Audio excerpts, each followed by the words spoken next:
सन्नाटापुर नाम का एक गांव था जहां रसीला और जामुन नाम की दो बहनें रहती थीं। उनके पिता कुंदन नारियल की खेती किया करते थे। रोजाना की तरह आज भी रसीला और जामुन अपने पिताजी के लिए खेत पर खाना लेकर पहुंची। आ गई बेटियों, तो बताओ आज स्कूल में तुम दोनों ने क्या क्या सीखा? पिताजी, आज क्लास में मुझे तंत्र विद्या की एक किताब पढ़ी हुई मिली। तंत्र विद्या की किताब? हाँ पिताजी, जिसमें भूतों प्रेतों के बारे में लिखा है। बेटी, तुम उस किताब को फेंक देना। इस तरह की किताबें नहीं पढ़नी चाहिए, मन में भ्रम पैदा हो जाता है। पिताजी, नदी पार वाले गांव से हमारे स्कूल में माया नाम का एक लड़का आता है। लोग कहते हैं कि उसकी माँ तांत्रिक है। क्या ये बात सही है? क्या आप उस लड़के के बारे में कुछ जानते हैं? भला मैं उस लड़के के बारे में कैसे जान सकता हूँ? और तुम उस लड़के के बारे में मुझसे क्यों पूछ रही हो? पिताजी, वो लड़का स्कूल में हमें तंग करता है और हमारे क्लास के बाकी लोगों को भी। सब उससे डरते हैं। तुम उस लड़के से दूरी बनाकर रखो। वो कुछ कहे तो उसकी बात पर ध्यान ही मत देना। वैसे भी इस साल तुम्हारा स्कूल तो पूरा हो जाएगा, फिर वो अपने रास्ते चला जाएगा और तुम दोनों अपने रास्ते। अगले दिन जब रसीला और जामुन स्कूल के लिए निकलते हैं तो बहुत जोर की बारिश होने लगती है। क्या आज हमें स्कूल जाना चाहिए? मुझे नहीं लगता कि इतनी बारिश में कोई भी स्कूल आएगा। राधा मैडम ने आज हमें विशेष रूप से बुलाया है क्योंकि हमें वार्षिक उत्सव की तैयारी करनी है। रसीला और जामुन भरी बरसात में स्कूल के लिए निकल पड़े। आसमान में इतने बादल थे कि उस दिन ऐसा लग रहा था कि दिन में ही रात हो गई है। जब वे स्कूल में अपनी क्लास के अंदर पहुंचे तो दोनों की आंखें फटी रह गईं। माया गर्दन में फंदा डाले पंखे पर लटका हुआ था और उसकी जीभ बाहर थी। हा हा हा, डर गई रसीला और जामुन? कितनी डरपोक हो। ये ट्रिक मैंने अपनी माँ से सीखी है। मैंने सुना है कि तुम दोनों वार्षिक उत्सव में डांस करोगी। चलो अभी यहीं पर डांस करके दिखाओ। वैसे भी आज स्कूल में कोई नहीं है। नहीं, हम अभी डांस नहीं कर सकते। अच्छा, डांस नहीं करोगी? माया दो भयानक कौवे निकालकर रसीला और जामुन के ऊपर छोड़ देता है। कौवे काव काव करते हुए रसीला और जामुन के पीछे पड़ जाते हैं। बचाओ, बचाओ, बचाओ, बचाओ। कौवे उनके सिर पर चोंच मारकर उनकी खोपड़ी से खून निकाल देते हैं। कोई बचाओ, हमें बचाओ, कोई बचाओ। हा हा हा, आज स्कूल में कोई नहीं है। तभी राधा मैडम वहाँ आ जाती हैं। ये सब क्या हो रहा है माया? रसीला और जामुन रोते हुए मैडम को सारी बात बताती हैं। मैडम माया को जोरदार थप्पड़ लगाती हैं। अभी फिर कभी ऐसी हरकत की तो स्कूल से निकालकर बाहर कर दूंगी।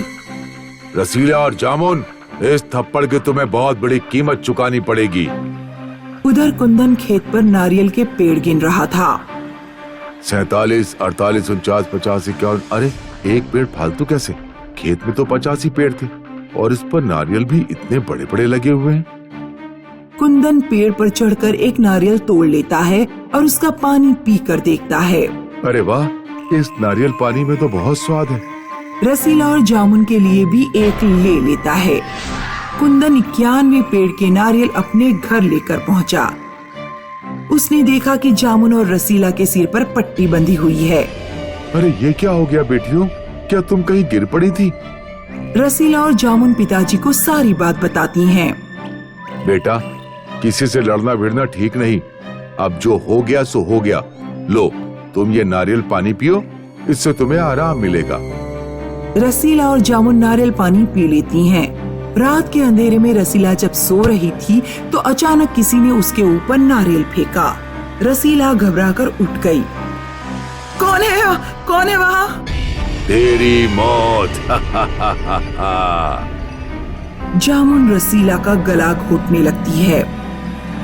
पिताजी बचाइए! ये तो रसीला की आवाज है। कुंदन दौड़कर कमरे में जाता है। कुंदन ने देखा कि रसीला सिर की तरफ से कमर तक जमीन में गड़ी हुई है। केवल उसकी टांगे ऊपर दिखाई दे रही हैं और जामुन पंखे पर फंदा डालकर लटकी हुई है। सुन कुंदन, रसीला को जमीन से बाहर निकाल ले। ये तुम दोनों को क्या हो गया मेरी बच्चियों? कुंदन बड़ी मुश्किल से रसीला को जमीन से बाहर निकालता है। शुक्र है कि तुम जिंदा हो। उधर जामुन घर से निकलकर भाग जाती है। कुंदन उसके पीछे पीछे जाता है। सुनो बेटी, कहाँ भागी जा रही हो? मुझे खून पीना है, मुझे खून पीना है। रास्ते में एक कुत्ता जा रहा था। जामुन कुत्ते की गर्दन में अपने दांत गड़ा देती है और कुत्ते का खून पीने लगती है। कुत्ते का खून पीकर वो खेत की ओर दौड़ती है। जामुन बिटिया, कहाँ जा रही हो? जामुन, मेरी बात तो सुनो। जामुन खेत में 91 पेड़ के पास पहुंचती है और उस पर चढ़कर नारियल तोड़ तोड़कर कुंदन के ऊपर फेंकने लगती है। ये ले कुंदन, नारियल पी और मुझे नाच कर दिखा। उधर घर पर रसीला को कुछ होश आया। ये सब जरूर माया और उसकी तांत्रिक माँ का काम है। रसीला तंत्र विद्या की किताब ढूंढने लगती है। कहाँ गई वो किताब? यही तो पड़ी थी। रसीला को कूड़ेदान में तंत्र विद्या की किताब मिल जाती है। वो जल्दी से किताब पढ़ती है। भूत या नारियल का प्रभाव कम करने के लिए नारियल के पेड़ को उखाड़ फेंकें। रसीला दौड़ती हुई खेत पर पहुंची। पिताजी, उस पेड़ को उखाड़ने में मेरी मदद करिए। ये पेड़ माया की तांत्रिक माँ ने यहाँ लगाया है, थप्पड़ का बदला लेने के लिए। तुम ठीक कहती हो। मैंने आज दोपहर खेत के पास से एक औरत को जाते देखा था, लेकिन मैंने उस पर ध्यान नहीं दिया था। कुंदन कुल्हाड़ी से पेड़ की जड़ें काटता है और रसीला पेड़ को धक्का देकर नीचे गिराती है। कुछ देर में नारियल का पेड़ गिर गया। जामुन भी उसके साथ नीचे आ गिरी और बेहोश हो गई। कुंदन ने जामुन के ऊपर पानी के छींटे मारे, तब जामुन को होश आया।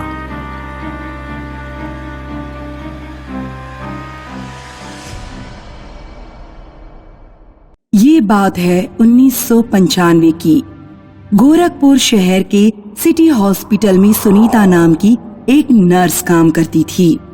एक रात वो हॉस्पिटल में होती है और उसकी नाइट ड्यूटी लग जाती है। वे अपने पति हेमंत को फोन करती है। हेमंत, आज मेरी नाइट ड्यूटी लगी है, मैं आज हॉस्पिटल में ही रहूंगी। खाना खा लेना और आराम से सो जाना। ठीक है सुनीता, तुम भी अपना ख्याल रखना। सुनीता फोन रखती है और देखती है कि एक इमरजेंसी केस आया है और मरीज की हालत बहुत ही खराब है। डॉक्टर महेश उस पेशेंट को आईसीयू में ले जाते हैं। सुनीता भी उनके साथ जाती है। पेशेंट की हालत बहुत ही ज्यादा खराब है सुनीता, हम बचा नहीं पाएंगे। महेश कोशिश करते हैं लेकिन उस पेशेंट को बचा नहीं पाते। इनके घर वालों को इन्फॉर्म कर दो सुनीता। जी डॉक्टर। महेश और सुनीता आईसीयू से चले जाते हैं। आत्मा लाश को देखकर हंस रही होती है।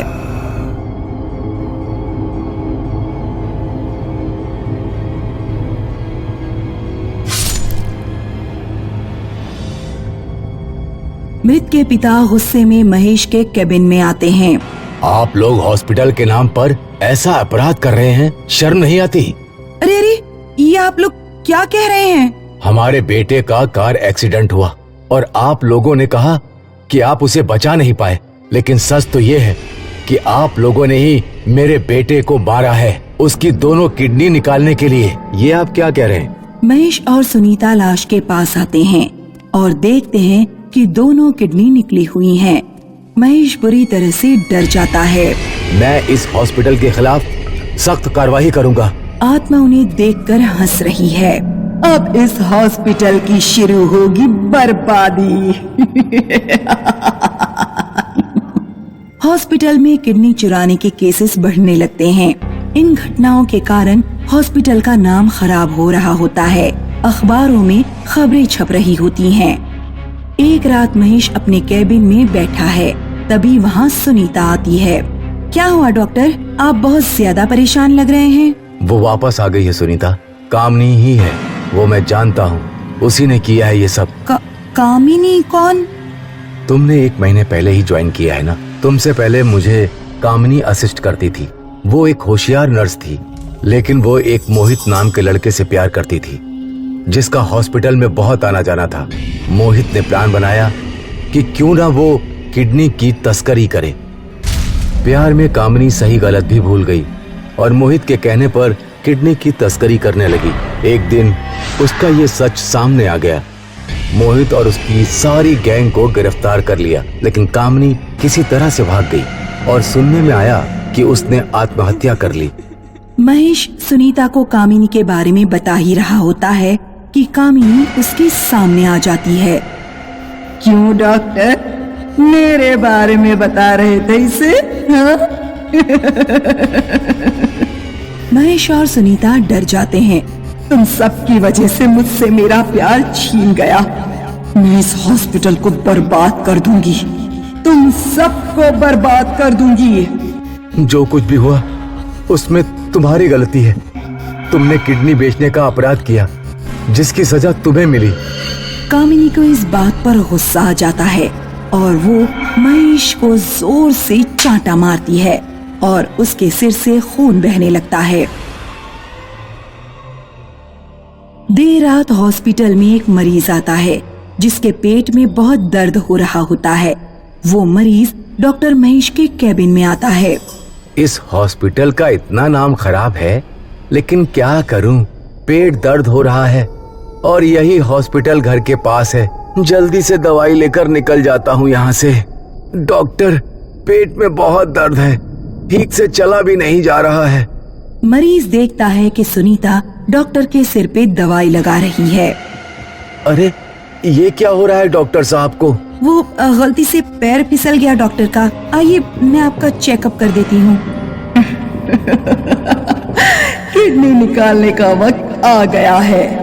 आज एक जिंदा आदमी की किडनी निकालूंगी तो यह हॉस्पिटल हमेशा हमेशा के लिए बंद हो जाएगा। सुनीता मरीज का चेकअप कर रही होती है, तभी वो आत्मा वहाँ आ जाती है। तुम हट जाओ सुनीता, मैं भी एक नर्स हूँ, इसे मैं देखती हूँ। मरीज बुरी तरह से कांप जाता है। सुनीता मरीज के आगे खड़ी हो जाती है। नहीं, मैं इस हॉस्पिटल की और बदनामी नहीं होने दूंगी। तू रोकेगी मुझे? कामिनी सुनीता को पकड़कर धक्का दे देती है। आत्मा मरीज के पास आती है और अपनी नाखूनों को लंबा करती है। तभी वहाँ डॉक्टर आते हैं और उस आत्मा को त्रिशूल मारते हैं। वो आत्मा गायब हो जाती है। आप ठीक हो ना डॉक्टर? आज जो भी यहाँ हुआ उससे यही साबित हुआ है, इस हॉस्पिटल में जो भी कुछ हुआ वो उस आत्मा की वजह से हुआ है। मैं मीडिया को जाकर ये बात बताऊंगा। वे मीडिया के सामने जाकर स्टेटमेंट देता है और फिर से सिटी हॉस्पिटल का नाम हो जाता है। कामिनी की आत्मा का मकसद पूरा नहीं हो पाता और वो भस्म हो जाती है।